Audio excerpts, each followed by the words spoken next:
See here, kid? You gotta just go for it. Don't think about what comes after or what came before. You just gotta bend your knees, take a deep breath, and jump. And you might think, what if I fall? Well, what if you don't? What if you fly?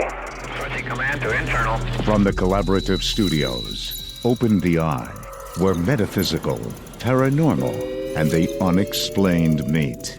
Open the Eye with Tanya Tyler. So tonight's show is going to be a little bit different. I thought since we're at the end of this year, we're coming up pretty close to the end of the year, I am just going to talk to people that fascinate me, people that are intriguing to me, people that maybe are in my circle, maybe they're not in my circle, and somebody that is in my circle, very close to me, I would say basically family, really, family friend for a while. He's decided to come onto the show and just chat, and we're just going to have a conversation, and I hope you get something amazing out of it tonight. Whatever it is, I always ask for the greater good for all of us, all of our spiritual counsels to connect, so there might be just one little tidbit of information of something maybe you take out, and it's a great little nugget with you. So tonight I want to welcome a family friend. His name is Stephen. Stephen, I want to talk to you a little bit about a house. Now, this is a house that you lived in, right? This is a house? Yes, yeah. It's a childhood home. So the house was, so it was built around the turn of the century. So like 1900 was, I think maybe like 1910 was when the house was built or whatnot. And it was really cool setup. Like it had, they had like a maid and whatnot. So it had the dual entry to almost every room.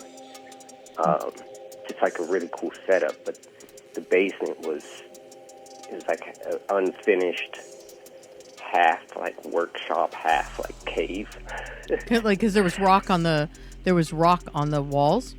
Right. Yeah. So it was just all just the straight rock foundation, and I don't know if they like just drilled down into rock itself or whatnot, but it was all just exposed rock. And I don't know. How old were you? How old were you when you lived in this house? So I was there from when I could remember. I think we were there from when I was around 2 or 3 years old. And then we left, when I was, I think around 12. Oh, 12, so. Okay. So almost all of my childhood. Yeah. Okay. And what was it? Yeah, go ahead. I didn't spend much time in the basement throughout the, 10 years that I was there. Did you hear some crazy stuff? Did you ever see anything? No. I mean, I guess everything that I think it was just all just old house creaks and whatnot. But it was just that energy that you get when you, I don't know how to explain it, that dark energy that you get when you enter, I'd say if somebody like entered a haunted house or something like that, and, it hit with the cold air. It was very unsettling. And so you had to go down there for something, like it was where my mom canned all of your vegetables and whatnot, and the laundry was down there. So if you had to go and get something out of the laundry, it was a dead sprint. Dead sprint. Yeah, and I don't know how you feel about ghosts and whatnot, and I was thinking about it. Like, I have trouble thinking of benevolent ghosts.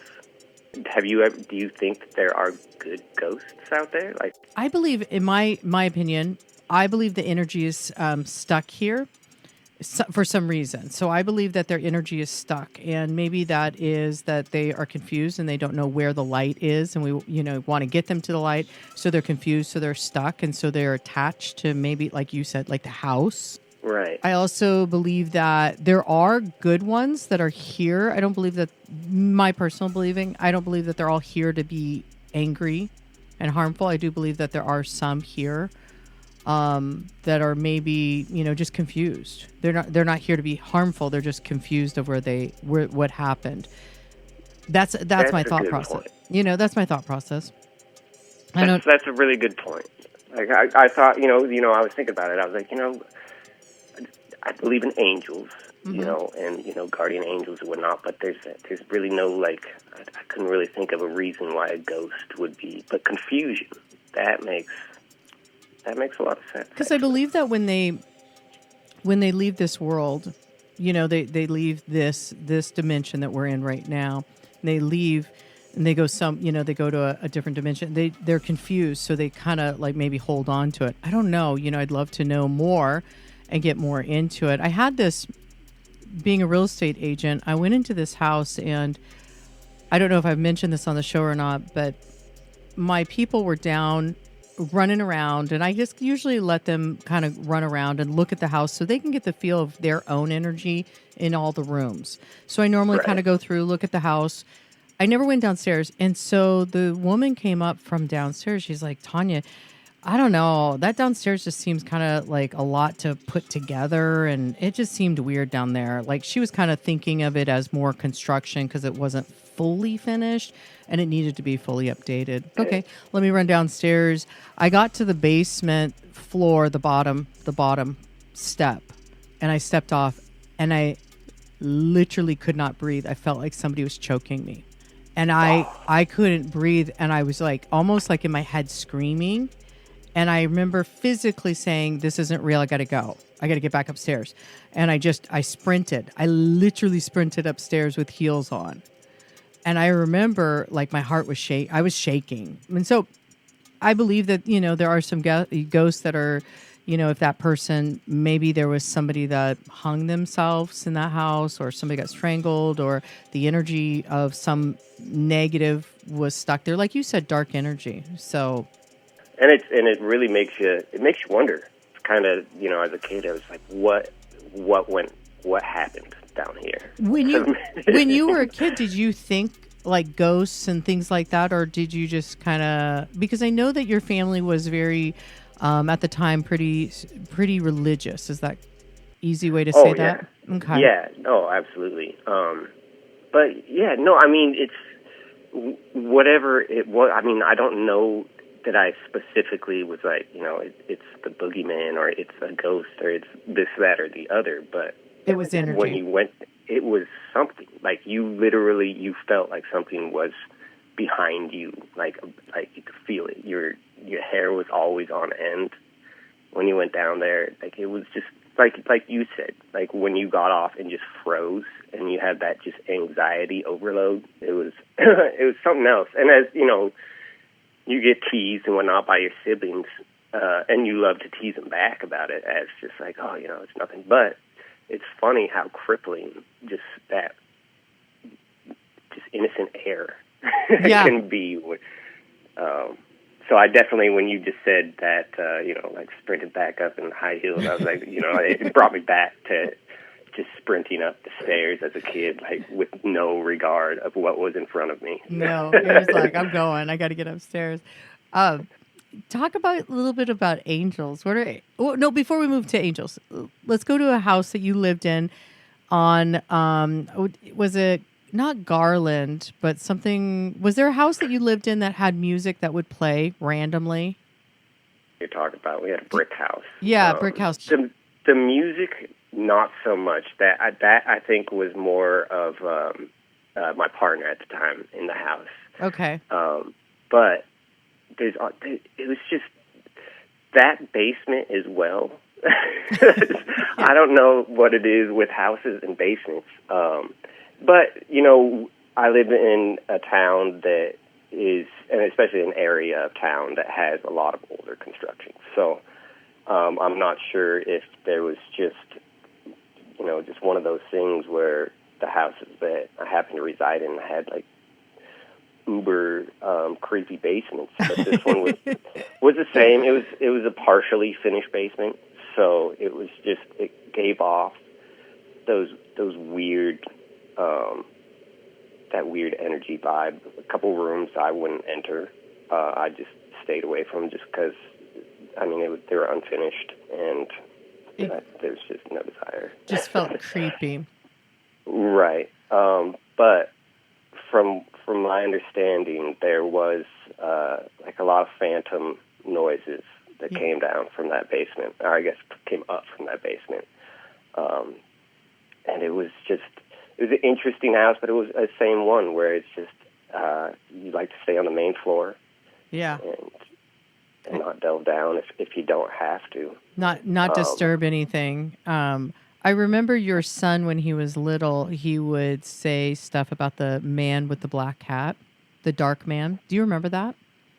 And he used to look into the corners of some of the rooms in my house too. Your son or the man? My son did. Yes. And so there was and outside of his window, it was just he was younger at that time, so we're talking 2 to maybe 4 years old during that time, and so he's kind of in that golden age for children of where they're just hyper aware of all of their surroundings and the things that us adults have no longer been able to watch. We put that. But yeah, he had just some weird things to say about people, forms, just in weird spots of the house. But he wasn't technically he wasn't afraid really. He'd bring it up. It wasn't like a terrified thing, It was just he would see them. He would see them running around. Yeah, because he'd always talk about the man with the black hat. Like a shadow. Like a shadow. Yeah. Mm-hmm. He'd always talk about that. What when you were little, let's go back to you being little. Do you remember having any heightened awareness, because you were just talking about that golden time frame? Do you remember? Not at that age. I don't remember much from, those. My son, he has a photographic memory of, it feels like birth. But no, I remember just being, I guess, growing up, you just, I guess, more aware of the positive and negative energy that from people and from animals and whatnot. I don't know if I guess I'm just more sensitive to that stuff growing up, and hopefully I maintained it. I think everybody kind of doles out the older they get, and hopefully you're able to kind of maintain that flame. Some of I swear, some the basement and whatnot, it was just, I don't know how you could not feel the presence there. It would turn a non-believer into a believer immediately, just walking into some of the places. But do you feel energy now, like when you go to the grocery store? Is that something you're more aware of right now as an adult? I feel like I'm a little bit more empathetic to the surroundings that I'm at than most. I don't know if it's because more people. I think society as a general is just kind of, I think everybody's almost tapping out. They kind of had enough and numb. When you say everything. Tapping out, there was so much energy these last month or so, and it's just okay, just so much overload of energy. Is that what you're talking about? Yeah, I guess that right now it feels like it. I don't know how you feel about just the time, just I'm talking about not just the era that we're in or anything, but but this I don't know if it was the full moon that just happened or what, but it seems and with the holidays coming up, that the solstice or what is happening, that everybody's kind of on overfried and overloaded and ready to start fresh. How do you protect your energy? Like when you're going out, you're going to go shopping or something. How do you protect that energy? I think that everybody should at least try to have a positive outlook before they go out. And try to, I don't know if you would want to call it, manifest just a good trip or whatever, but I think that's a way to protect yourself and other people's energy, is to just hope for the best and go out with the mindset that the best is going to happen, even if it's just, a trip to pick up some milk, and I think that way you're going to run into a lot less frustration in the stores that you're at, on the way to the store that you're going to, and when you get back, you feel a little bit more fulfilled, in my opinion. Easier said than done. I mean, it's tough to always be positive, with just the way the world is, but I think that it's so beneficial, and it's a beautiful, end result. Yeah. If that makes sense. I don't know. No, 100%. I'm just rambling. No, I love it. And I think it's 100%. I mean, I do like a white light. I try to send my white light out around my body, kind of almost like a shield. Like if I wore an armor, I put that on before I go out, because I noticed that like yesterday I went out and I went through a couple stores and I got home and all of a sudden I started feeling super crazy anxiety. And I was like, whoa, what's this? I was like, oh my gosh, I feel like my heart's going to pop out of my thing. And I really don't get tons of anxiety, but I was like, this isn't mine. Darn it, this is not mine. And so I always say, return to sender with love, return to sender with love, return to sender with love. I do it over and over and over and try to release whatever, because I obviously picked up somebody's energy, absorbed it. And it is hard sometimes to be like, have that positive outlook to go out. You're like, okay, I'm ready. I'm excited. Today's going to be a beautiful day. I'm going to shed love to everybody. And then to me, it's so easy. It's so fast. I mean, this is what's really interesting to me is if you think of someone right now, I'm thinking of you, Stephen. I think of you, and then all of a sudden my energy, there's a cord, a real thin cord that's attached to you. You're thinking of me, and there's a cord, and we exchange these cords.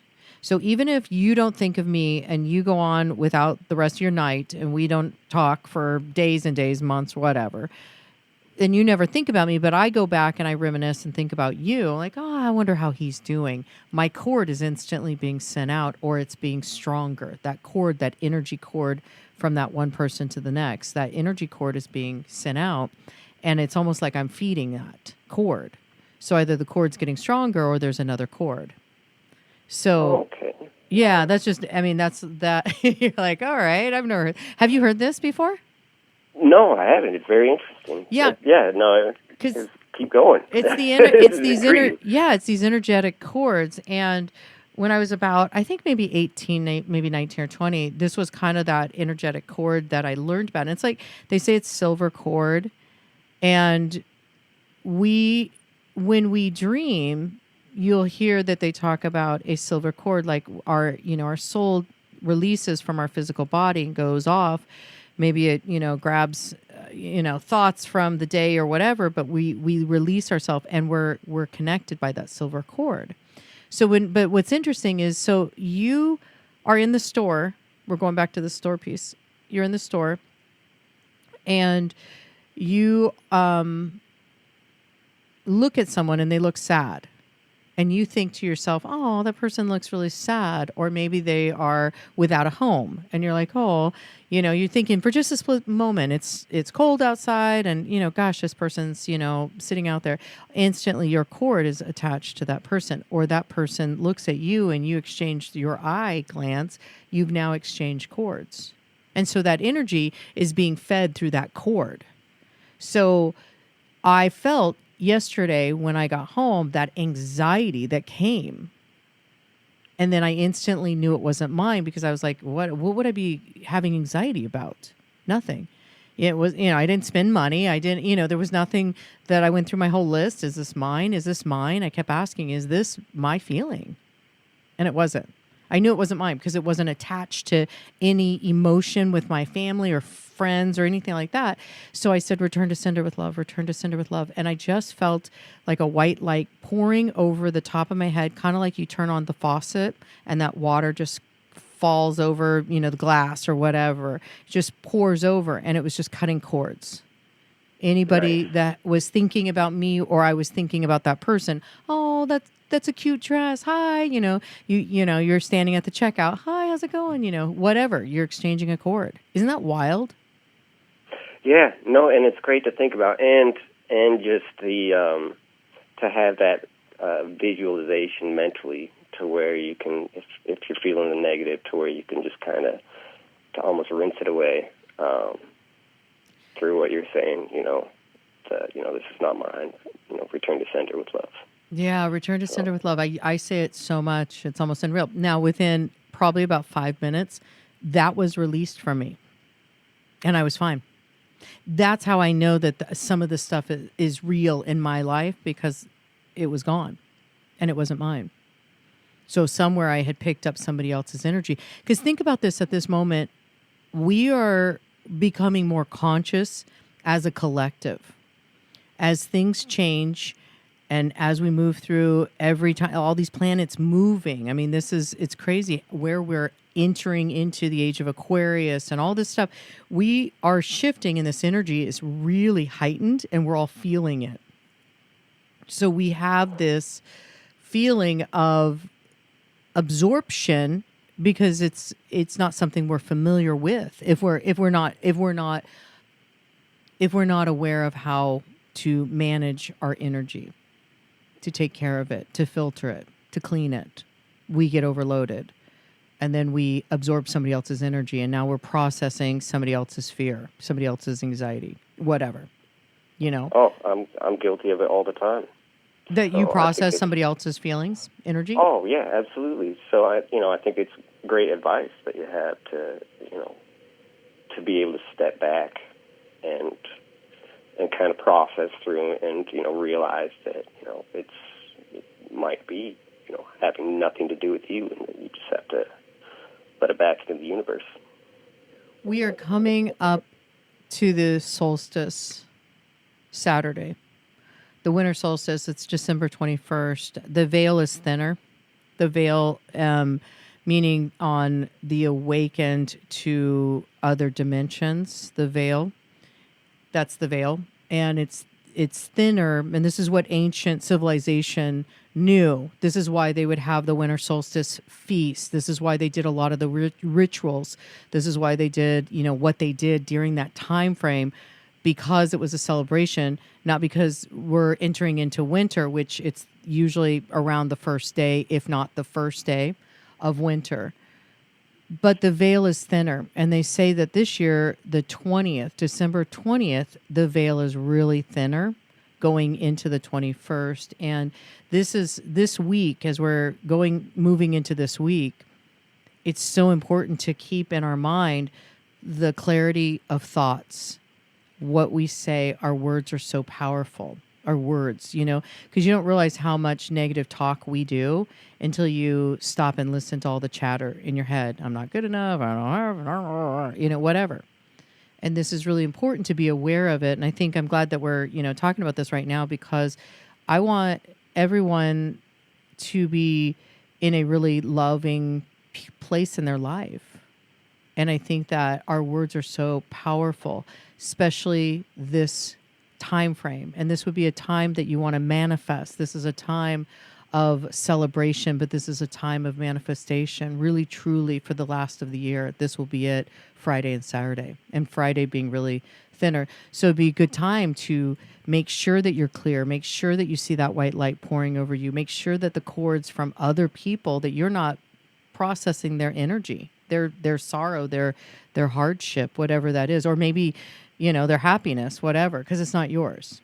Yeah, and I need to be hyper aware of what I'm putting out there at the end of the year as well, because we get so wrapped up in how we feel and what's going on with us and whatnot, and I know that I can get distracted with my own emotions and don't even realize the energy that I'm putting out there is could be improved.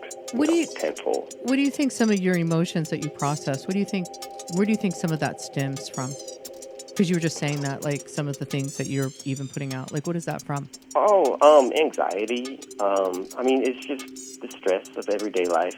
I think that we can kind of exude our own feelings a little bit too much, because I don't know. Like you said, we're all getting into that enhanced consciousness and kind of on information overload and emotional overload, but it's not necessarily a negative thing. It's just a new thing, and so just taking the time to process it and really putting out the best of myself towards the end of the year and going forward. You know, it's just something to, especially at this time of year, to really think about while we're on topic. Yeah. What? I think it's good to protect yourself, obviously, and it's extremely, I mean, it's necessary, but it's also, you want to be protective of others with your own actions and words, like you were saying. Yeah, like things you say, things you think, things you do, right? Yeah. When you have like anxiety, how do you process that? Like, how do you manage that? If you don't mind me asking, like, how do you manage it? It's a good question. Not well. Well, I'm just meaning, like, do you have certain things that you do? No, I've really just try to focus on the positives. Because that's hard during those kind of time frames to think of positives. And it is. Yeah. Like, my anxiety is, I think, a lot of the times silly, personally. I mean, anxiety in itself is not a laughing matter, but no. Once I actually take the time to think about the situations, to, you know, think about the people that I'll be with, or, you know, whatnot, I can usually calm myself down, just because I already know the end result based on the people that I'll be with. I trust the people that I'm with. I know that it's going to be fine at the end. It seems like it's really just kind of stepping back for a second and taking that extra time for yourself. That's good. Let's take a little break, and then we'll be right back. We've got a couple sponsors, and we'll be right back. We are talking to Steven and just talking about all kinds of stuff. We want to talk a little bit about dreams. We're going to talk about the process of this new year coming up and what this is going to look like for all of us. So we'll be right back. You're listening to Open the Eye. I'm Tanya Tyler. We are back. We are talking to Steven. I am excited, Steven, just that you're here. You and I have known each other for, 16 years or so. Close family friend, and we see each other once a year, maybe twice a year.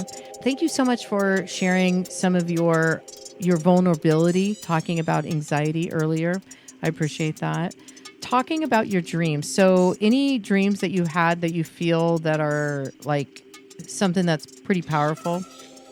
Let's see. What do you have dream-wise that you have going on right now? Let me kind of scroll back through, because a lot of mine are pretty mundane. Oh, are they? Okay. It's interesting. This is a dream I just had. I had this dream of there was a river, and I was in this river, and water always means emotion. So I was trying to go, and I was floating down the stream. So it means I was flowing in the right direction. And then I saw one of my exes, an ex, and then I thought, well, this is really weird. And I was moving to South Indiana, okay? And then I saw that I was with a new person who was really materialistic, and that really wasn't anything to me. And I thought, well, that's really interesting. And then I realized, I said in my dream, this isn't where I want to live. I never want to leave Texas. I love Texas. I never want to leave Texas. And I was like, I don't want to live in South Indiana, and I don't want to be with someone that's like this. That's what I said. Okay. So fast forward, I woke up the next morning. I journaled a little bit about it, and I thought to myself, well, what does this dream mean? Okay, emotion. All right. And what it was it really had a lot to do with friends in my life. And, you know, sometimes we have those friends that we have to put some boundaries on, but we also need to say, you know, I'm not really where I used to be a long time ago. Like, we had that friendship years ago, and this is where we were, but now I've changed and I've evolved. Meaning I was going down the river. So when we go upstream, we put our paddles in metaphorically, and we're trying to go upstream. We're trying to get to the answer. We're trying to live. We're trying to do this, right? But when we lift our oars up in life, and we just turn our kayak or canoe or whatever you want, lift it up, our raft, and we just float down the river, we're going in the direction that we're supposed to be going without resistance. Because resistance is what holds us back in our life. we're trying to make everything work. We're trying to put that square peg into a round circle, hole or whatever. So I had to have some boundaries with this friend, and I had to have a conversation on my own part. I'm just saying, hey, here's where I am. And it was really opened, they were open to this conversation. It really just opened up a lot of pieces for us for some clarity and some healing, which I thought, oh, that's interesting. Because when we remember our dreams, I believe, my opinion, that those dreams are meant for us to have for information. Okay, I've got one, but if we're talking because I do need some clarification here. All right. Because, like I said, mine is mundane, but it has been somewhat reoccurring lately. And when you said stream, I was like, oh my goodness, because mine it's water, but it's ocean. Okay. And I'm just swimming in the ocean, and I'm trying to get away from a small fish. And this is my dream. And I have no idea what it means. Okay, so that's it. You're in the ocean, and you don't see land. You don't see land around you. I don't see land, and I'm terrified of a small fish. Okay. Do you see? And now, and just to give some context, now I am terrified of the ocean for the helpless feeling that I get knowing that I'm not a great swimmer. But what confuses me is the small fish. Okay, so let's dissect this. I took a couple of classes on dream analysis. Let's see what we can do. So, you don't see land around? Is that correct? That's correct. And you don't know how you got into the water, right? It's not like a boat way over there or anything like that. No. Okay. Yeah, it's almost comical. Yeah. Okay. In the water, and then like just out of the great blue, appears just a small fish. Is the water more clear blue, or is it a darker? And what does it look like for afternoon? Bright, sunny, dark? What is that? So water clarity. Not necessarily. It's like it's clear, but it's not. I mean, I think it would be just like any water that like would be in the ocean, to where it's just like at depth, you just can't really see anything until it kind of appears. And then what does it look like outside? What's the day like? Sunny or night? Not like rainy or anything, but just kind of choppy water, but nothing like. I'm swimming, and this is the thing, is like I'm already scared in my dream I just don't know the reason why. It's not like I'm scared for my life until I see this small fish. Do you see him like a whole, or do you just see the fin? No, it just comes out of the darkness.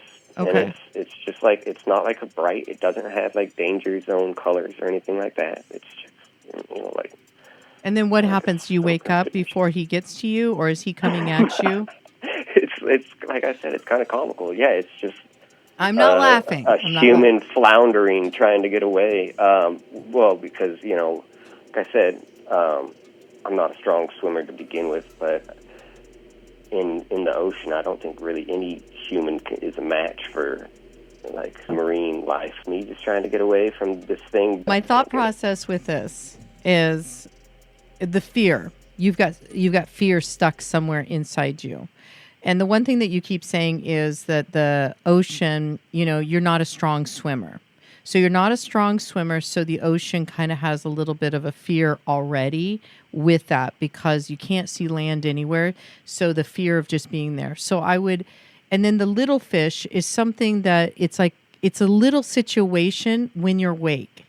This whatever you're fearful of is something that's fairly small, because it's not a gigantic issue, but it is an issue to you, because it's the smaller fish is representing something.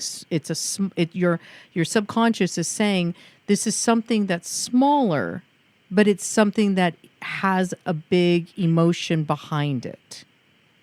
Because I don't see guilt or anything like that, because it's fear based. All this is fear. This is just my opinion. This is just me just jabbering. No, this is good. Because like something that almost something that you in your mind, your waking mind, would be saying that this is simple, No big deal. that you don't deal with, because it's like, I'm not going to deal with that right now. I'll deal with that later, and you shove it to the side. And it's your subconscious that's saying, hey, you need to deal with this because it's small right now, but it could be bigger. That's a great point. This is a small issue, but it could grow to a bigger fish. Because we're showing you that it's small because your waking mind shows you that it's small, but we're putting you, because the fear that packs behind this little tiny situation is a lot of fear.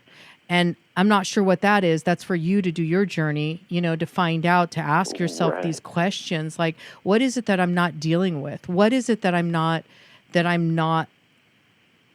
looking at? Because there's the little fish, and it's reoccurring. So that reoccurring is always saying, the subconscious is like, hey, you're not dealing with this. Right. Another gentle reminder. Yes, exactly. Because you're like, it's kind of basic. I'm in the ocean. Fear. So you just, I don't know, maybe just do some, thought process of, asking. You said you believed in angels. Yes. Do you believe that you have angels with you, or do you believe you have a spirit guide, or what does that look like for you? I don't necessarily know that I have I don't know what I have, to be honest with you, but I know that there's something. Okay. I want to say that it's, it's a guardian angel, but there has to be something with some of the decisions and whatnot that I've made in life, and just the outcomes, and just how I guess blessed I am currently. There has to be angels looking out for us, because there are circumstances that I've put myself in that I don't know how I've even walked out of. So, but just by pure dumb luck. If there's no angels, then it's just blind luck, and I don't necessarily believe that. I think that there's either just one giant force, out there, or just multiple set of eyes watching out on a constant basis. I'm not sure. Do you think that there is a constant? If you do, I have a feeling that you believe as well. Yeah. So do you think that there's just one general aura that's looking out for you, or do you think it's like a concerted effort? I believe I have a council. I believe that we all have a council. That's just my opinion. I'm sure, others would, say different, we all have different opinions, which is beautiful. But I believe that we all have a council, a spiritual council. And I believe that we have guides. I believe that we're born with one guide, and we come into this world with that guide. We leave with a guide. So when we come into this world, we have a guide that's with us. It's assigned to us. I also believe that we have a spiritual council. And so sometimes those guides will interchange, okay, I need, she's doing this. Now she needs somebody that has a little, a guide that has a little bit more experience in that on this plane. Right. And so we switch, intermix. And that's why I just believe we have a council.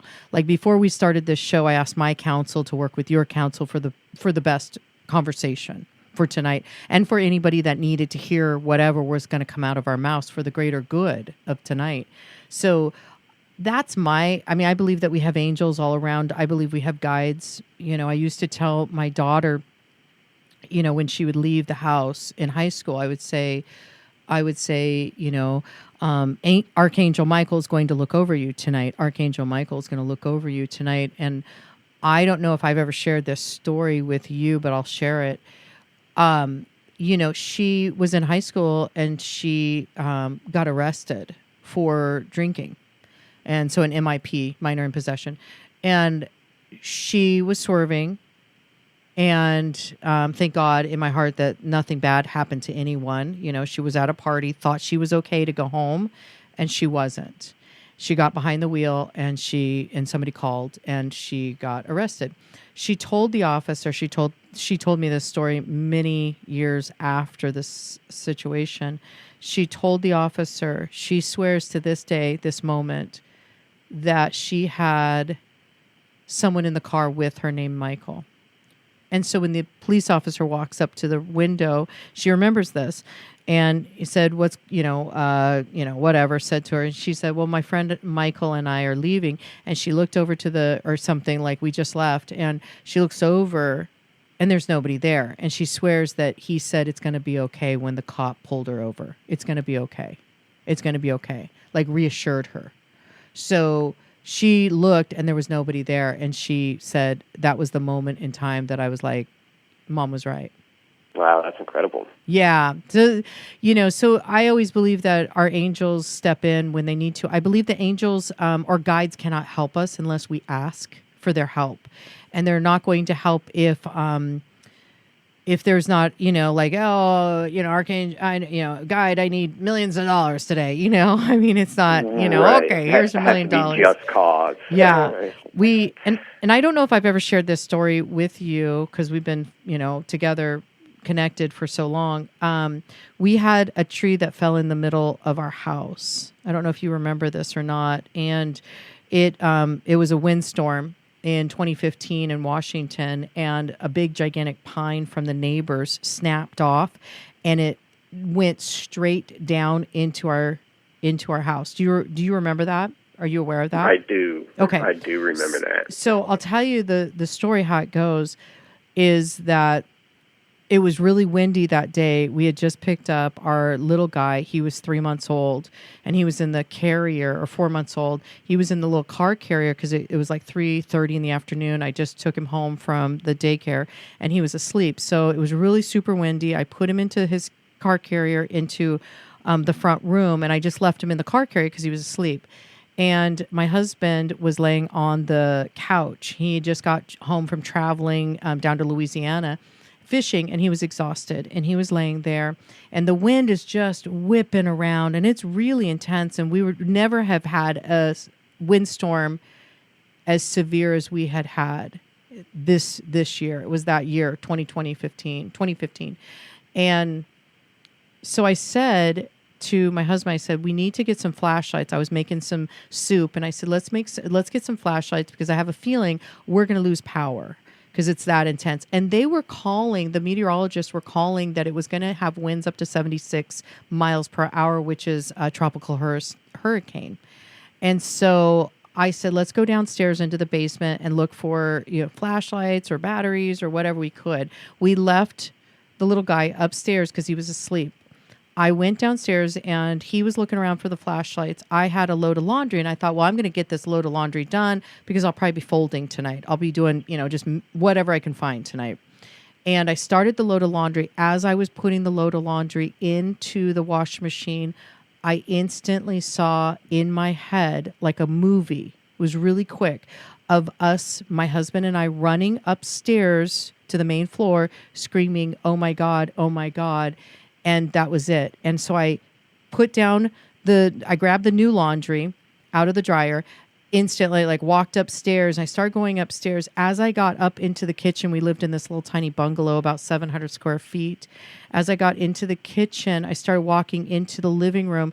Now, I don't remember seeing this, but I remember hearing in my head, run. I threw the laundry basket down by the couch, and I turned around and I swung. I always remember this. I remember that it was so loud. Run. I grabbed the baby by the handle, the little car carrier's handle, and I was almost like weird running out of the living room. And I remember thinking, do I look weird? Because I was wobbling with this car carrier. And I remember that. I remember hearing the words run. I remember grabbing his car carrier, swinging my body around, how weird it was that I swung my body like that. And then I just was running out. And I hear my husband saying, oh my God, oh my God. He comes up from upstairs screaming, oh my God, oh my God. And He looks at me and we're covered in insulation, and there's chunks of the ceiling in the car carrier with insulation all over. And I look back into the living room, and the top of the pine had crashed through, not laying sideways on our house, basically forked straight down into our house. The top of the tree, which was gigantic, was sitting in our living room, and there was dust, and neighbors were running as fast as they could over. And one of the pine limbs had crushed the basket, went through the couch where my husband was, took the couch cushion, went through the back of the wall where the couch was up against, and pushed that couch cushion straight into the other room and took the door of my little guy's room off. It threw the door across the room. Oh, my goodness. So, I mean, not only did the weird feeling to come upstairs, but also the weird feeling to go downstairs to begin with. Exactly. It's kind of a saving grace. It's weird, right? Exactly. And so going back to the guides and the angels, they can't help you unless there is something like that. It's not your time to go. I probably would have been crushed by that. My husband probably would have been crushed if he was still laying there. No lie, because it was that fast. I do not remember that tree coming into the house. All I remember, I heard this big loud in my right ear scream, "Run." And that was it. It was, I don't know where that voice came from. Yeah, it's super. So I believe that they will help us. Only in an emergency like that, it's not your time to go. You did not sign. I believe that when we have these times to go in this world, we have exit ramps, and we have like 20, exit ramps that we can take out. Right. We go out like, okay, she passed when she was 16, but if she would have not chose that exit, she, lived until she was, 80 or something like that. So I believe that we have all these different exit ramps to leave this plane. But I believe it wasn't my exit ramp. I could have, but I don't believe it was my time, So that's where I believe that we have to ask them to help us. That's why people say, I asked my guides for a parking spot, so I wasn't driving around, things like that. And then a parking spot comes up, So I always ask, like today I did a long walk in the riverbank, the dry riverbank that we have around the house in Texas here. And I walked and I kept saying, okay, God, just show me what I need to see today. Show me the clarity of where I need to be. Show me how I can be at service for others. Show me where I need to be helping others to add value to their life. That was, and I said, any angels, any guides, any of my spiritual counsel that can help me see clarity for anything, please allow me to see that. So I'm asking them, knowing that I'm not sure if they'll answer. So, but there you go. That's my story. It was crazy. But I think that too, just to follow up on what you just last mentioned, I think that what you're asking for too is of grave importance. I mean, you're not asking for something that's going to benefit you. You are asking for more clarity on how you can help others. And I think that, the style of question, like the emotion and the I guess the ambition behind the question is just, if not, more important than the question itself. That you're asking for help. Yeah, thank you. That was really nice. Yeah, thank you. I think if all of us ask those questions, like when you're having anxiety, I think if you just stop and, is this mine? Please, angels, please, guides, spiritual counsel, whoever's out there is helping me, in a loving divine light, helping me sort this out, because we always want to make sure it's also good. So whoever is divinely out there that's helping me, can you please show me, is this mine or is this someone else's? Yeah, I agree. For you to see where that anxiety is so you can cut that. I don't know. And maybe the anxiety doesn't come from something that the subconscious is keep pulling you into the water. Is it attached to that? And I'm just going to have to, this is where it's, like you said, this is where it's my kind of, that's where I'm up to bat in taking that time to reflect and to kind of delve deeper into what it could be. So. Yeah. Do you do journaling? I don't. No, that's okay. I feel like I should, because no, I mean, I think, like it. It's one of those things where growing up, I wanted to be an author. That was that's so one of cool. the things. I was like, oh, I always loved the, people that could warp a story just out of nothing, like just weave the most beautiful story just out of the most simple fabric. And so I've always thought, well, when you get a great idea or something, like you're not writing it down. So that's when I say I should be journaling, because too, like after dreams or after things like this, it would be smart to write it down so I do have a better frame of reference to look back on. They say when you journal, you hit the three senses. You're kinesthetic, you're physically doing something, so you're writing, and when you write, I don't know if you hear it in your head. I do, so it's auditorial for me. When I'm writing, I hear the words in my head, so it's auditorial, but it's also a visual, and that's how we learn as humans: is kinesthetic, visually, and auditorial.